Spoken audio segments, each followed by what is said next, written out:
Behind me here is the remnants of the manor house in Scrooby, where William Brewster held the secret meetings of the Separatist church.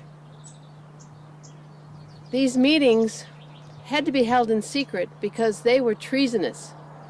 They were contrary, non-conformist meetings, contrary to the established Church of England, which King James, as an absolute monarch, required all English citizens to attend the established Church of England. These people, these separatists, had another idea.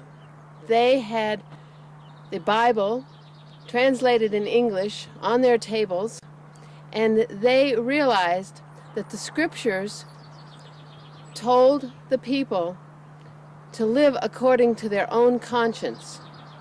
And they decided to form a church based on these principles. This was a treasonous act, and they were harried by King James and ultimately driven from the land. They had to escape to Holland. They had to leave their own country in order to live according to their conscience.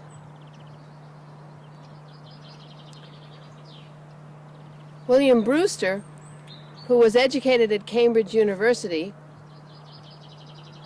and also had been in service to the Queen in the Netherlands, lived here in Scrooby and created a haven for these radical thinkers here in the Scrooby Manor. For a year, the Scrooby congregation met here in the manor house until it became impossible for them to continue due to the persecution and harried aspects of King James and his authorities. I believe that the roots of the American Revolution began in Cambridge, England, at Cambridge University, with the education of the radical separatists, John Robinson, William Brewster, and that it continued here at the Scrooby Manor, where William Brewster, who lived here at the Scrooby Manor, held his separatist church meetings in defiance of King James. It was here that the people who felt that the purification of the Church of England was impossible, that they must separate from the Church of England in order to do God's will, which was to live according to your own conscience.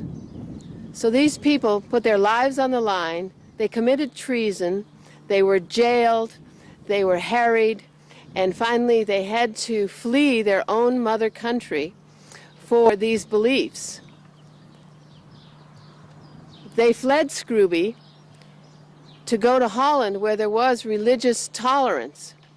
In Holland, one could live according to their own beliefs. And so these men and their families, mothers, dads, and kids, sold their worldly possessions here in Scrooby and fled to Holland.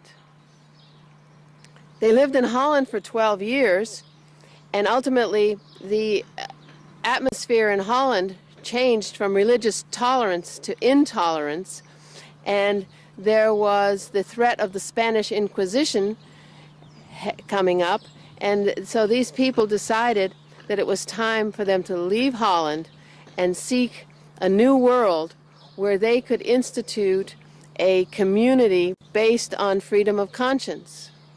They started the Plymouth Colony based on these principles. They drafted the Mayflower Compact, which was a compact based on the idea that that a group of people would pull themselves together in a civil body politic and would enact equal and just laws that would serve the common good. Well, these principles all started here in Scrooby. It seems to me that much of human history since the beginning of the Reformation with Martin Luther has been about the purification of the Christian church, the Christian faith, the bringing of the essence of the Christian faith to bear on the human condition.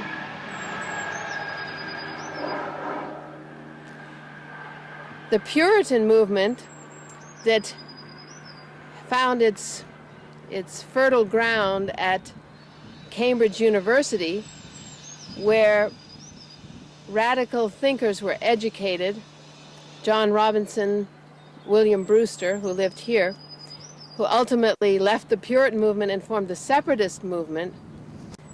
These people, these Separatists, read the Bible in English and realized that God's Word, God intended for the human to live in freedom, freedom to live according to his conscience. These people took those ideas, created the Separatist church, went to Holland, and ultimately to America, where they formed not only a church, but a civil society based on these principles.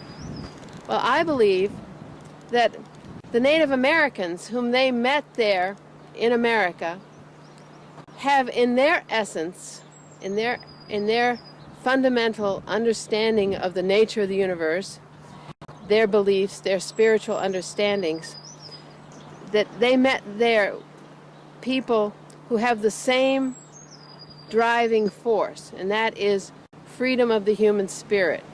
And that America has been playing out this combination of the native understanding combined with this pilgrim drive for freedom, that the American spirit developed out of that, and that ultimately in the evolution of human consciousness, this coming together of the Native American and the pilgrim in Plymouth will result in a true democracy. That the democracy that was established in America with the Constitution brought together principles of native thought through the Iroquois League of Nations, brought the principles of the Calvinist Separatists, that brought them together in the Constitution of the United States, and that ultimately the world, as played out in South Africa now with a new democracy in South Africa, America with its democracy and other democracies developing around the world, that these principles that began here in Cambridge and in Scrooby, these principles that started to play themselves out in societal construction and how to construct a society that could live according to freedom of conscience of the individual, that ultimately human history, the human future will play out the evolution of the consciousness of humanity in its desire and impulse to live in freedom.